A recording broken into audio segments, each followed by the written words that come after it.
Hey, what's up, YouTube? It's Richie from Boston, and it is June. It's 2019, and this is going to answer some questions people ask me.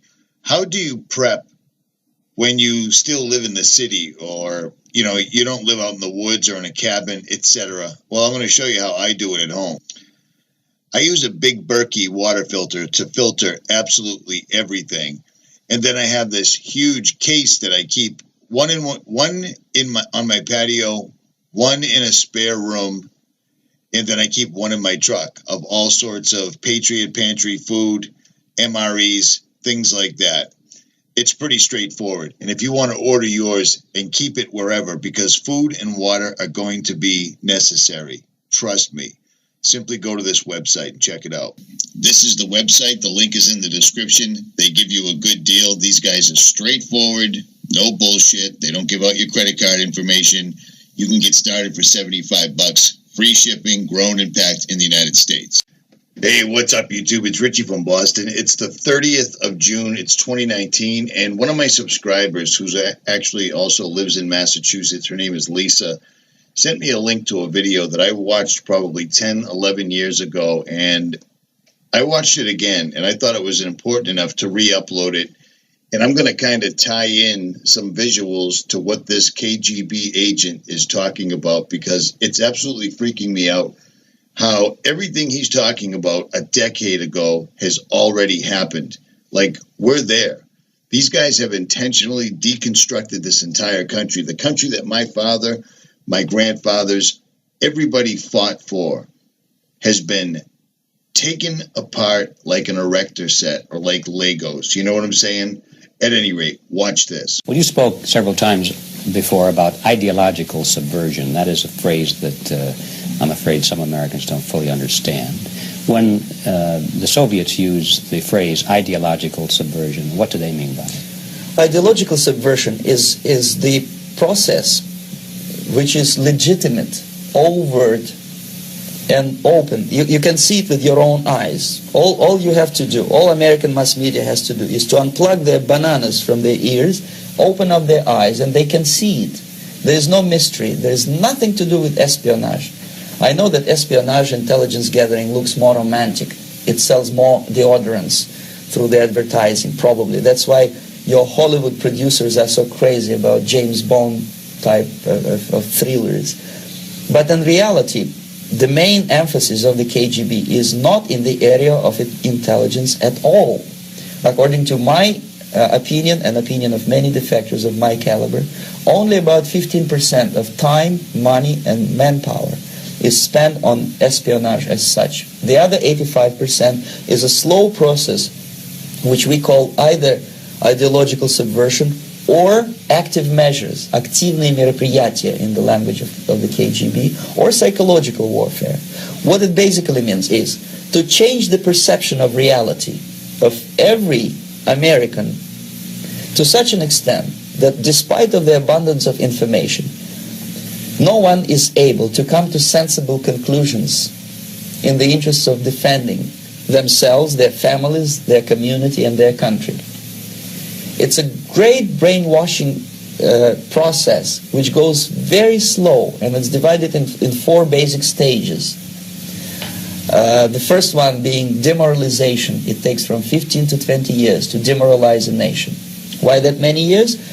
Because this is the minimum number of years which requires to educate one generation of students in the country of your enemy, exposed to the ideology of the enemy. In other words, Marxism-Leninism ideology is being pumped into the soft heads of at least 3 generations of American students without being challenged or counterbalanced by the basic values of Americanism, American patriotism. The result you can see. Most of the people who graduated in the 60s, dropouts or half-baked intellectuals, are now occupying the positions of power in the government, civil service, business, mass media, educational system. You are stuck with them.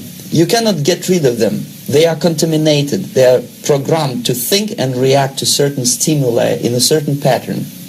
You cannot change their mind, even if you expose them to authentic information, even if you prove that white is white and black is black. You still cannot change the basic perception and the logic of behavior. In other words, these people, the process of demoralization is complete and irreversible. To get rid society of these people, you need another 20 or 15 years to educate a new generation of patriotically minded and common sense people who would be acting in favor and in the interests of United States society.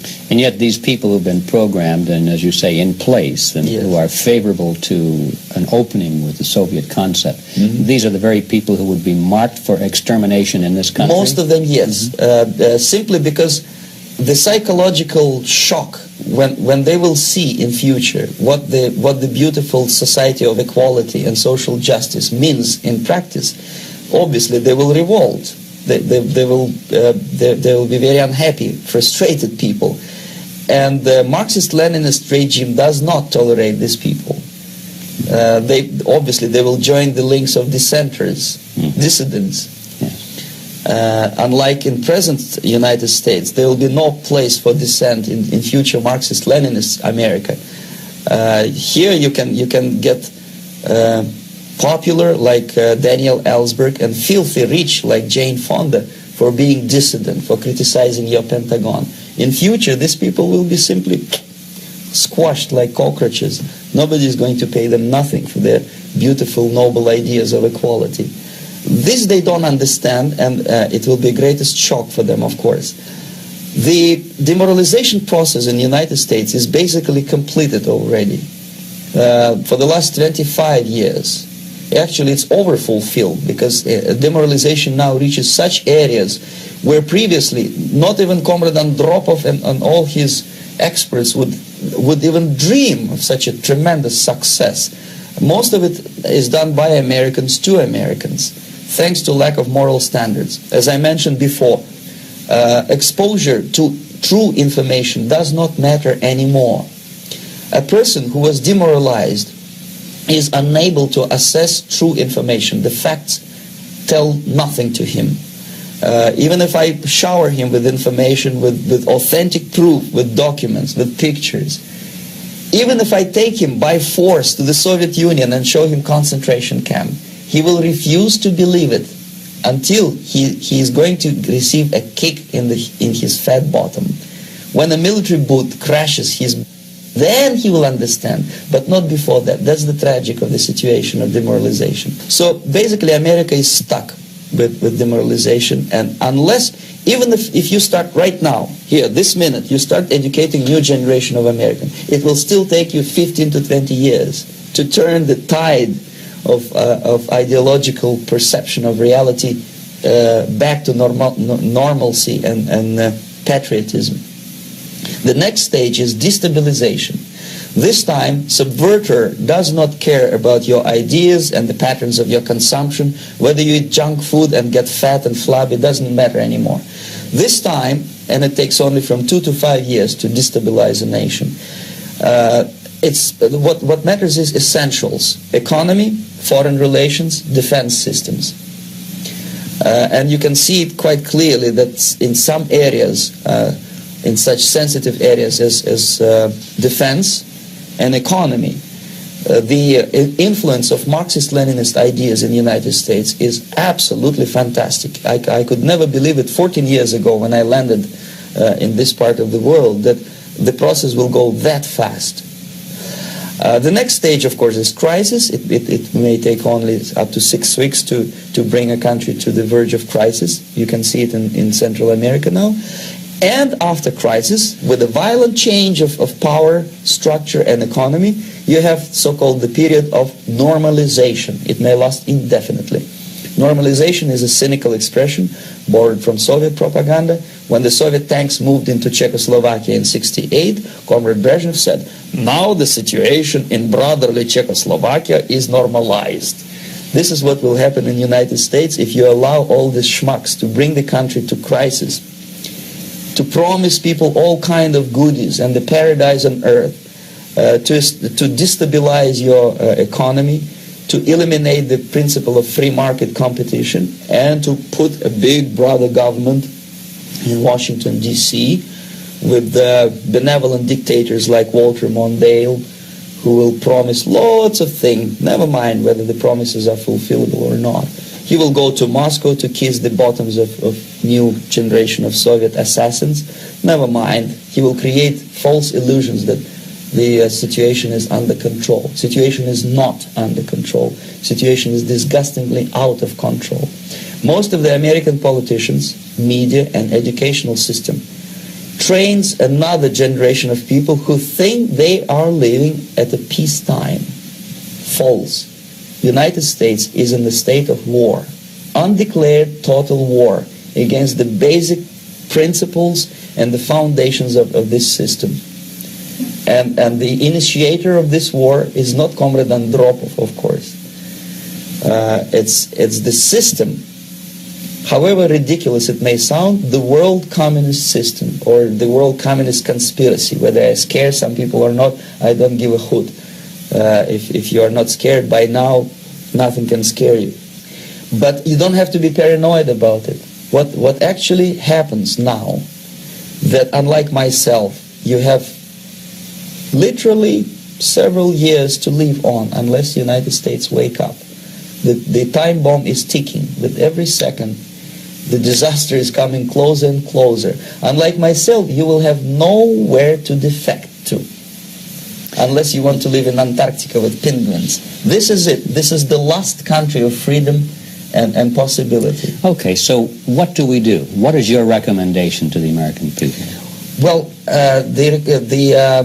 the immediate thing that comes to my mind is, of course, there must be a very strong national effort to educate people in the spirit of real patriotism, number one. Number two, to explain them the real danger of socialist, communist, whatever, welfare state, big brother government. If people will fail to grasp the impending danger of that development, nothing ever can help United States. You may kiss goodbye to your freedom, including freedoms to homosexuals, to prison inmate. All this freedom will vanish, evaporate in 5 seconds, including your precious lives. The second thing, the moment at least part of United States population is convinced that the danger is real, they have to force their government. And I'm not talking about sending letters, signing petitions, and all this beautiful, noble activity. I'm talking about forcing United States government to stop aiding communism. Because there is no other problem more burning and urgent than to stop the Soviet military-industrial complex from destroying whatever is left of the free world. And it is very easy to do. No credits, no technology, no money, no political or diplomatic recognition, and of course no such idiocy as grain deals to USSR. The Soviet people, 270 millions of Soviets, will be eternally thankful to you if you stop aiding a bunch of murderers who sit now in Kremlin and whom President Reagan respectfully calls government. They do not govern anything, least of all such complexity as the Soviet economy. So two very simple, maybe too simplistic answers or solutions, but nevertheless they are the only solutions. Educate yourself, understand what's going on around you. You are not living at the time of peace.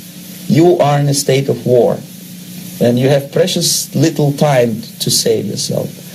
You don't have much time, especially if you are talking about young generation. There's not much time left for convulsions to the beautiful disco music. Very soon it will go, just overnight.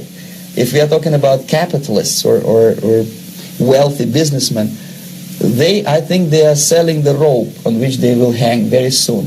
If they don't stop, if they cannot curb their unsettled desire for profit, and if they keep on trading with the monster of the Soviet communism, they are going to hang very soon.